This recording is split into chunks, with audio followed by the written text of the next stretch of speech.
সদকাতুল ফিতির আমরা ঈদগাহে আসার আগে আদায় করে দেওয়ার চেষ্টা করব ইনশাল্লাহ।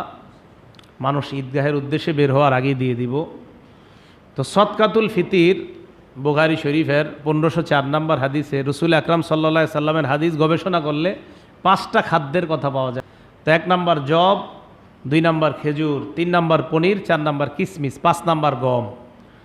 প্রথম 4টা জব, পনির, খেজুর, কিশমিশ, এই 4টা হলো 1 সা। 1 সা সমান সমান 3 কেজি 300 গ্রাম, এরকম 3 কেজি 300 গ্রাম। আর অর্ধ সা গম, গমের ক্ষেত্রে অর্ধ সা গম। বলেন তো মোট কয়টা খাদ্য? 5টা। প্রথম 4টা 1 সা।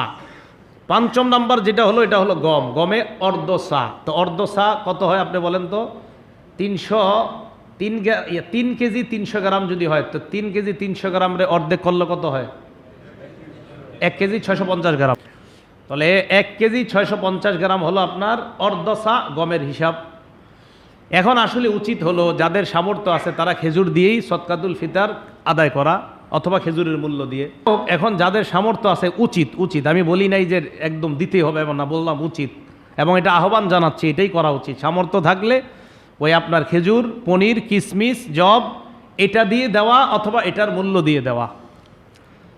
আর গমের ক্ষেত্রে যেটা, এটা হলো সর্বনিম্ন মূল্যটা ধরা হয়। হ্যাঁ, এটাও যদি কেউ আদায় করে দেয়, আদায় হয়ে যাবে, আদায় হবে না বলা যাবে না, আদায় হয়ে যাবে।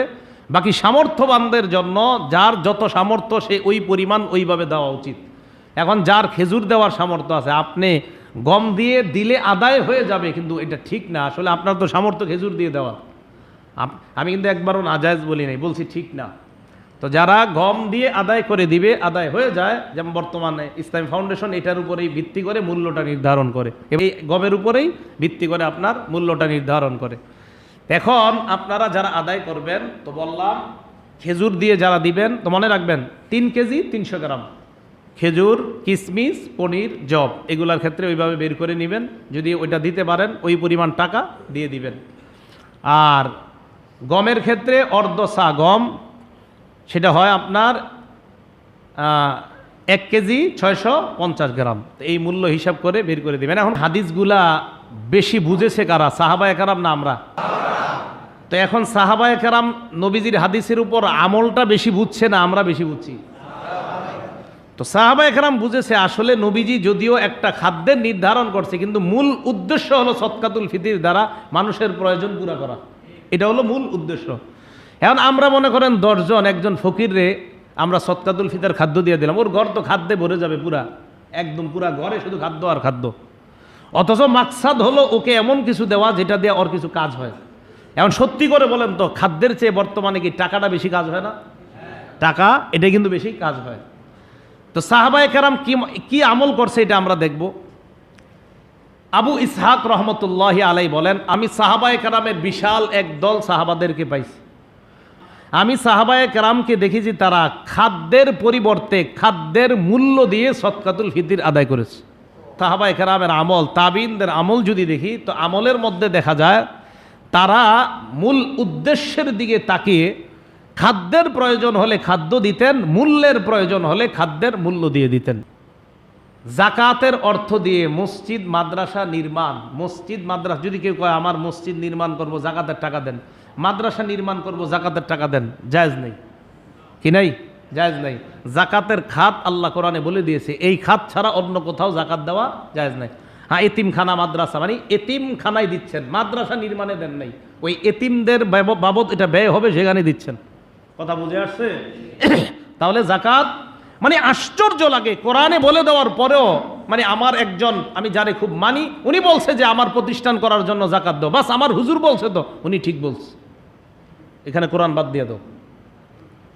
এটা ছাড়েন, এই অন্ধভক্তি ছাড়েন, জীবন শেষ হয়ে যাবে, আখিরাতও নষ্ট হবে। মনে রাখবেন, যদি কোনো প্রতিষ্ঠানের জন্য কেউ জাকাত চেয়ে থাকে আর আপনি জাকাত আদায় করে থাকেন, আল্লাহর কসম আপনার জাকাত আদায় হয়নি। আপনারা যদি কেউ পাঠিয়ে থাকেন, কেউ যদি কোনো প্রতিষ্ঠান করার জন্য জাকাত চেয়ে থাকে আর আপনি ওই প্রতিষ্ঠানের জন্য জাকাতের অর্থ পাঠিয়ে থাকেন, আপনার জাকাত আদায় হয়নি। আপনি আবার জাকাত দিয়ে দিন, আপনার জাকাত আদায় হয়নি। মিথ্যা কথা বলে আপনার থেকে এটা নেওয়া হয়েছে। হ্যাঁ, এতিম খানা, এতিম যারা যেখানে এতিম আছে, ছাত্র আছে, সেখানে আপনারা, এটা তো কোনো মাদ্রাসা কিন্তু আপনাদেরকে বলে না যে মাদ্রাসার বিল্ডিং করার জন্য টাকা দেন, বলে যে এতিমদের জন্য টাকা দেন, এটা বলে। তো কথা বুঝে আসছে? মাদ্রাসার জন্য টাকা না এতিমদের জন্য? এতিমদের জন্য, এটা মানার মনে রাখবো। এখন আপনি বলে দিলেন যে আমার প্রতিষ্ঠানের জন্য জাকাতের অর্থগুলো আপনারা পাঠিয়ে দেন, আর আপনিও মাশাআল্লাহ একের পর এক পাঠিয়ে দিচ্ছেন, এতে আপনার জাকাত আদায় হয় না।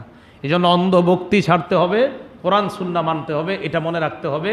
আর কোরআন সুন্নাহ মানা, এটার নামই হলো প্রকৃতভাবে ইসলামের অনুসরণ করা। ইমাম অনুসরণ ছাড়া দুনিয়াতে চলা সম্ভব না। কেউ যদি বলে যে আমি আসলে হুজুর কোনো ইমাম মানি না, এটা হবে আপনার জীবনের সবচেয়ে বড় মিথ্যা কথা। আপনি জন্মের পর থেকেই তো মাশাআল্লাহ আপনার আম্মার পেটে আপনি কোরআন হাদিস সব শিখাইসা পড়ছেন, এবং আপনার আম্মার পেটে থেকে জানছেন এটা সহি, এটা দুর্বল। তো মনে রাখবেন, পৃথিবীর যদি কেউ দাবি করে যে আমি ইমাম মানি না, এটা এটা 100% মিথ্যা কথা। পৃথিবীর সবাই ইমাম মানে, কেউ না কেউ মানতেই হবে আপনাকে, না মানলে উপায় নাই। এই যে আমি সদকাতুল ফিতরের মাসালা বললাম, হ্যাঁ আমি না বললে আপনি এটা কোত্থেকে শুনতেন? হ্যাঁ আমি কিভাবে বললাম? এক কিতাবে পড়ছি, কিতাবে কই পাইলাম? হুজুর পড়াইছে, উনি কই পাইছে? আরেকজন পড়াইছে। একজন না একজনের মাধ্যম ছাড়া এটা সম্ভব না। মানি বলে দেয়, কয় সহি হাদিসে থাকলে মানবো, নাইলে মানবো না। আরে ভাই হাদিস সহিটা তোমারে বললো কে? কয় ইমাম বলছে। তাই তো আপনি ইমাম মানলেন, আপনি না বলে ইমাম মানেন না। আল্লাহ আমাদের সকলকে কথাগুলো বুঝার তৌফিক দান করেন।